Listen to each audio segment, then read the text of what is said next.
Hello, and welcome to Chucked and Blessed, where the weird gets wonderful and the woo-woo gets real. I'm your host, Charles Crooks, psychic, teacher, and guide on this deep dive into grounded spirituality. Let's keep it honest, curious, and connected. Here we go.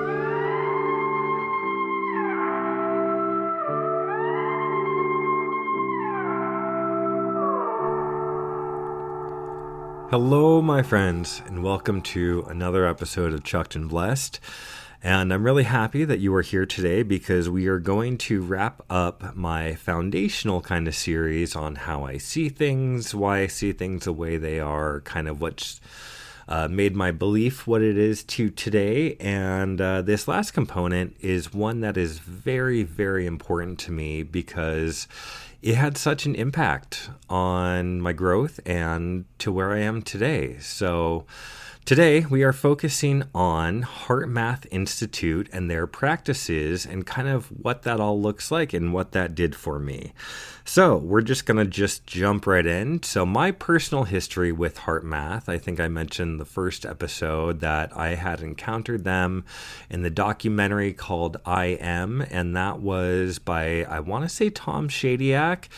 He was the director of the Ace Ventura movies, and the documentary was just kind of him going on a journey about seeing what else is out there.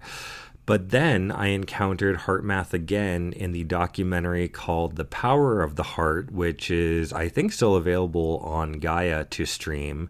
Now, I will say right off the bat that Gaia does have a lot of questionable programming as far as what is real, what is not real, and a lot of different perspectives. But I did find a lot in this documentary that resonated with me, particularly the piece about HeartMath and their science. And so after I watched the documentary, I really kind of had a curiosity to start playing with my heart a little bit more, or at least in different ways than I had kind of thought of before. Because at least up until this point, if someone had told me to love myself or to throw myself into the emotions of love, gratitude, compassion, kindness, any of that, I think I would have approached it from the stance of thinking about the emotion or thinking about that experience instead of actually feeling that experience. So after watching the documentary, Power of the Heart, it kind of made me curious to actually try to dip into those feelings a little bit more instead of thinking about the feeling. So I started with just self-love. Like, what would happen if I just applied the feeling of self-love to myself? And right away, as I even tried to explore that concept, I noticed that it made me extremely uncomfortable. I noticed right away that I had an easier time finding love for other people, but I could not then take that feeling and apply it directly to myself in that same way without it being really uncomfortable. So I thought, okay, this is a great place to kind of start and work with this. And I'll never forget the very first time where I kind of allowed myself to sit through that discomfort and just kind of allow that feeling to be in my space. And if you're familiar with the chakras, we're going to talk about them more in the future on a later episode. But essentially, a chakra is like an energetic organ within the body. So we can't see it. We really have no physical proof of it, but it is a part of our energetic system. And so we all have a heart chakra that's in the center of our chest, kind of offset from the physical heart. And as soon as I started to apply this feeling of love to myself and actually feel it for me, I felt this I don't even know how to describe it other than this massive energetic kind of like wave or kind of energetic experience that came out of my chest. It felt like my heart chakra had gone from being in any kind of completely inverted into my body, and I just kind of felt it flip out and almost go outside of my body and kind of radiate out from my body. And I don't think I had ever experienced anything in that way before, but it was such an awakening moment to me where I knew that this was something worth pursuing for myself. And I knew that even despite all the the spiritual teachings that I'd heard of, like, following your heart, how important all those emotions like gratitude and stuff are, I really had no idea that it could be so powerful by actually feeling that for myself. So that was really kind of the first instance where I was like, wow, maybe there really is something to this. And I know that kind of sounds ridiculous, but I think I can't be the only one in being alone that I really didn't know how to feel self-love for myself, at least in that way where I felt it in a genuine way. So very powerful experience that definitely made me want to look into HeartMath further. And so everything from HeartMath about who they are and what they kind of practice with their science, I'm going to share is from the book Heart Intelligence, which I highly recommend checking out for yourself, especially if you want to learn more about HeartMath and everything that I'm going to share in a deeper way. It is, I think, a really good and comprehensive beginning if you want to learn more about them and their techniques. But everything I'm going to share for you guys is definitely paraphrased to a much shorter version to give you kind of a condensed idea of who they are and what they do as best as I can. So here we go. We're going to jump right in. And again, this is coming from the book Heart Intelligence. HeartMath Institute was founded in 1991 because the creators realized there's a shift happening, a quiet but powerful call from within. A prompt to awaken to new possibilities, to live with more connection, purpose, and clarity. At the center of this shift is something called heart intelligence. HeartMath defines this as heart-based awareness that helps us manage the speed of personal and planetary change. It's not just an idea, it's a physiological reality, and it has been extensively studied in their labs. So what exactly is HeartMath? It is a system of tools and methods designed to awaken and develop heart intelligence. These practices help people connect to their heart's intuitive guidance and unlock who they really are. It's not just for individuals. HeartMath has worked with Fortune 500 companies, hospitals, schools, the military, and even law enforcement. Throughout history, there are all sorts of calls and phrases that lead us to our hearts. For example, follow your heart is just one that is very common, but to many people, they struggle to know whether they're hearing their heart or if it's just mental and emotional noise. So that's where the importance of science comes in.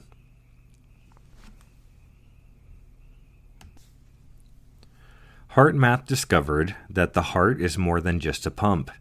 It's also an information processing center. HeartMath researchers discovered that the heart sends more signals to the brain than the brain sends to the heart. These signals affect areas in the brain responsible for strategic thinking, emotional balance, and self-regulation. They found that heart rhythms reflect emotional states. The more balanced and harmonious these rhythms are, called heart coherence, the more synchronized and resilient we become. Practicing heart coherence leads to measurable outcomes from lower stress, improved health, better test scores, and deeper connection with others. In some cases, researchers found that the brain waves of mothers synchronized to their babies' heartbeats, and that happy couples' heart rhythms synced while sleeping. And it wasn't just within people. They also found with studies that from people to animals or pets, that same connection is possible. If you listen to the first episode, I talked about using gratitude as a practice, not just because it's a good thing to do, but because it was literally affecting my body in positive ways that then led to positive outcomes for myself. So when we experience emotions like love, appreciation, or compassion, we generate coherent heart rhythms. These rhythms, in turn, optimize brain function. The heart's rhythm pattern affects our ability to think clearly and regulate emotions. Incoherent rhythms, created by stress, anxiety, or anger, disrupt the brain's ability to anticipate consequences. That's why we say or do things that we end up later regretting. But when we're in coherence, Our higher cognitive and emotional systems are more aligned. We become more adaptable, focused, and capable of shifting behaviors. But things didn't stop there. HeartMath also found that our hearts are a great source of connection to intuition within ourselves and outside of ourselves. The word intuition means knowing from within. Scientifically, it's defined as an ability to understand something without conscious reasoning. HeartMath identifies 3 types of intuition: implicit memory, which is number 1, things that we have taken in, learned, but maybe forgotten, and seems to come to us out of the blue. But really, we are experiencing something learned from our past. Number 2, energetic sensitivity, our body's ability to detect signals in the environment. And number 3, non-local intuition, which is knowing beyond time and space. And I think number 3 is traditionally what people think of when you think of psychics being able to pull that information from out of nowhere. In one experiment, researchers showed that the heart and brain responded before a randomly selected image was shown on a computer screen. 4.8 seconds before, in fact. And what's even more interesting, the data was recorded before the computer had even made its selection. When participants were in a state of heart coherence before the experiment, their intuitive signals were stronger. This suggests that the heart connects us to a source of intelligence beyond time and space. This isn't just mystical, it's physiological. The heart's electromagnetic field can be detected several feet away outside of the body, and it radiates energy that others can feel. When it comes to using our intuition, HeartMath emphasizes practical intuition, the kind we use in real life to make choices, shift attitudes, or know when to speak up. As they put it, intuition is the voice of who you really are. Practicing heart coherence regularly tunes our system to pick up this guidance. Things like self-compassion, forgiveness, and care for others increase our intuitive capacity. If you've listened to the incredible podcast, The Telepathy Tapes, they talk about how connection with others is significant to a successful psychic or telepathic connection between people. So it makes sense that when we are in the emotions of finding deeper connection like forgiveness and compassion, it opens up that natural intuitive connection that we are all capable of. So now let's revisit heart coherence and what that actually looks like. Heart coherence is a distinct physiological state where heart rhythms synchronize with breath, emotions, and brain waves. This isn't just relaxation. It's a powerful alignment that enhances physical health and emotional resilience. Heart rate variability, or HRV, is the key measure. It's the variation in time between each heartbeat. A healthy HRV reflects adaptability and emotional flexibility. A flat, unchanging rhythm, once thought to be healthy, is actually a warning sign. So why is HRV so important? Researchers found that heart rhythm patterns, not heart rate, mirror our emotional state. Positive feelings like appreciation and gratitude create coherent patterns. Negative feelings like frustration and anger create chaotic, incoherent rhythms. Even short periods of heart coherence reduce blood pressure, boost immunity, and synchronize brain waves. Over time, this builds a new baseline of well-being. So when people talk about practicing the good emotions like gratitude and compassion, it's not just to be a better person, it actually has physiological effects on the body. So what does that mean for us in our relationships? In 1996, HeartMath discovered that when someone is in a coherent state, their heart radiates a coherent electromagnetic field that can influence others nearby, people and even animals. One study showed that when 3 trained participants achieved coherence, a 4th untrained participant nearby, without touching, shifted into coherence too, they felt emotionally bonded and their heart rhythms aligned.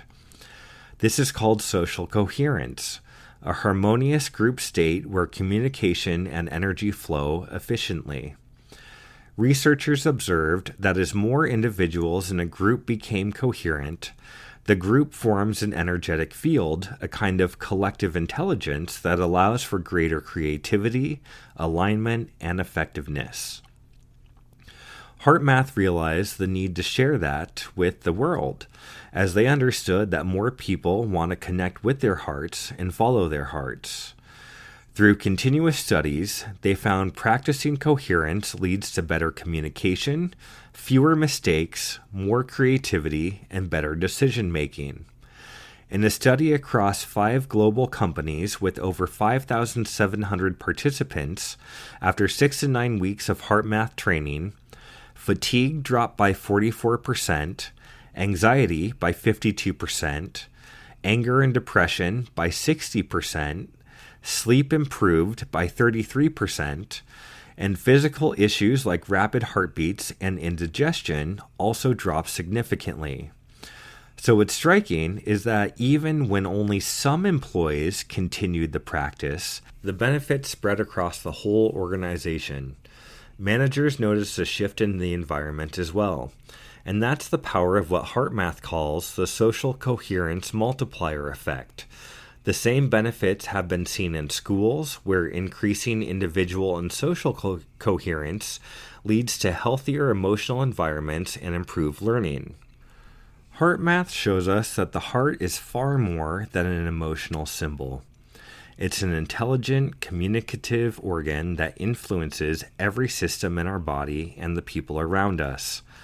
By learning to regulate our emotions and tune into heart coherence, we can unlock a deeper intelligence, access practical intuition, and create ripples of harmony in our lives, relationships, and communities. And it only starts with just a few minutes a day. And so, that's exactly what I did. I started with 2 of HeartMath's most basic practices, and I practiced them as much as possible every day whenever I thought about it. One of the very first things I noticed, besides the results from the gratitude practice that I had mentioned earlier, was I noticed a change in my energy levels. One of the things that the coaching program taught me was just how much our emotions affect our bodies. When we constantly run the emotions of stress and frustration, we are naturally draining the energy of our body. I used to take naps all the time, and when I started practicing HeartMath, I found my energy each day seemed to level out and be more consistent. I found that I was naturally happier and that things seemed to bother me less. And when they did, or if they did, I was able to find a newer perspective a lot easier than before. I used to have random panic attacks that would be triggered by the littlest things, oftentimes stirred up from ungrounded future possibilities of thoughts and fears. And so, after regular practice of their techniques, instead of the panic attacks, I would start to have what I call heartgasms, which would be a sudden flow of heart coherence out of nowhere without even making the conscious effort to bring myself into that space. It was really like the opposite of a panic attack. Whenever these moments would happen, I would experience intense feelings of joy and bliss, the feeling of being connected to everyone and everything. It could be sparked by the littlest unexpected moments too, from noticing how blue the sky was or the beauty of sunlight and water. And much like the panic attacks that would happen before, the heartgasms would just happen out of nowhere from the tiniest little inspiration of experience. And it was such a wonderful experience to have and was so different compared to the panic attacks. But I would gladly have the heartgasms any day over having those regular panic attacks. And so I realized that HeartMath was the missing link that brought all of my spiritual work together. It was the practice I needed to actually see change in my life. As I mentioned in the first episode, I was meditating, working with my energy, doing the manifestation techniques, but felt like I was getting nowhere even despite all of those activities. And as a person who feels things very deeply, what I needed was regulation to my emotions. And when I started to accomplish that, I actually felt the growth that I had wanted for so many years. And because of this, I am so incredibly grateful to HeartMath, their science, their practices, as it has literally changed my life for the better. And so with that, it is only natural that I cannot keep all of this to myself. It's only fair that I share the very first, incredibly simple and effective practice called heart-focused breathing. Heart-focused breathing is an effective technique to take the charge out of a stress reaction and start the process of shifting into a more resilient state. It's a simple technique that helps turn down the volume of stress. Combining the simple act of focusing on the heart area with a deeper level of breathing helps draw energy away from your distressed thoughts and feelings. You interrupt your body's mechanical stress response and begin the process to get your nervous system in sync, which is reflected in more coherent heart rhythms and significantly improves your mental capacity. Heart-focused breathing is the first step in getting coherent, but only the first one. Heart-focused breathing also is a part of other techniques, so it's worth taking the time to get comfortable with this before going into anything else that they offer. So let's go ahead and do it right now together. So let's start by just taking a nice deep breath and getting settled in the body. You can wiggle out any wiggles that you need to, or maybe even be aware of any pain that you have in your space. But we're just going to take a nice deep breath and start by focusing on the area around your heart. Focus your attention in the area of your heart. Imagine your breath is flowing in and out of your heart or chest area, breathing a little slower and deeper than usual.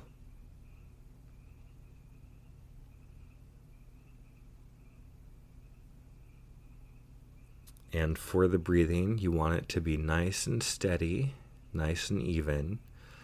So that might look like 3 seconds in, 3 seconds out. Could even be 5 seconds in, 5 seconds out. But we want to create a nice and steady breath.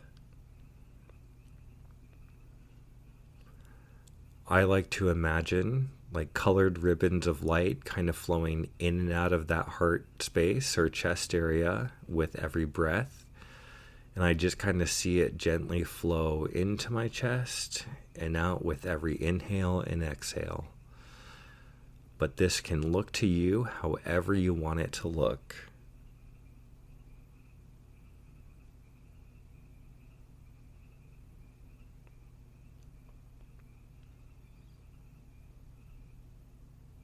All right, go ahead and take one more nice deep breath and then open your eyes.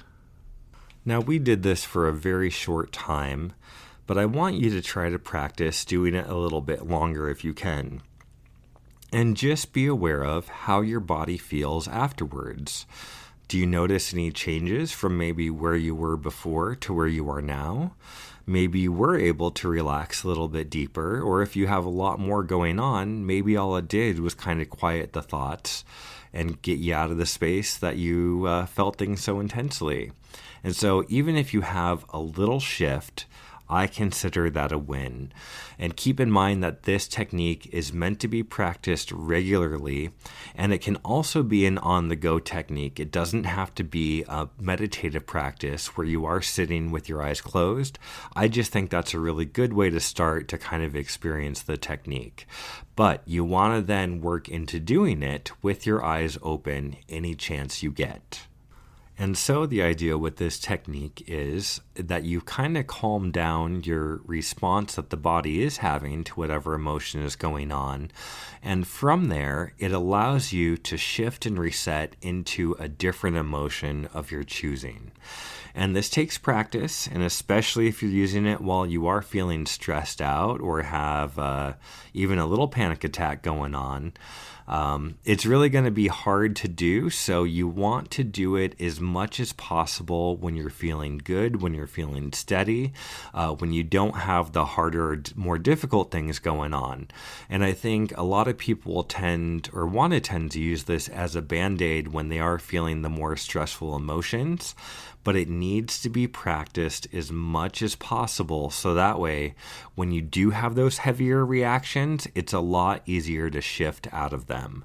So you want to practice this as much as you can, every way you can, anywhere you can, and just, touch your heart because it's good and it likes you. Your heart cares. If you do end up trying this technique on a regular basis, I would love to hear about your experiences with it and just what you kind of notice, what you go through, and what kind of shows up in your life because of it, and really just how you navigate stuff. So I would love to hear your experience with it if you try it, even just a few times, or if you make it a regular practice, even better. But just keep in mind that our hearts are a greater source of connection and intuition than we've probably given thought and energy to. And when you do pay attention to your heart, you can absolutely have a wonderful and enriched life.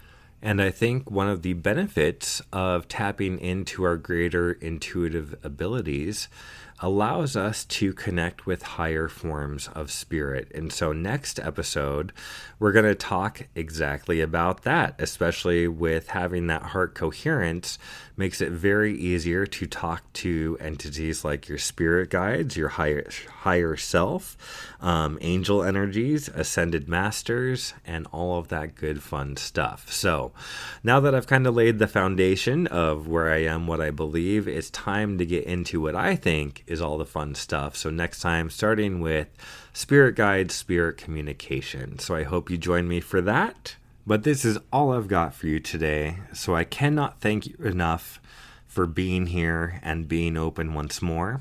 You can visit charlescrooks.com or email me at info@charlescrooks.com to book a reading. So may you be forever chucked and blessed and always go into this world with clear eyes and an open butt. Until next time, stay curious, my friends.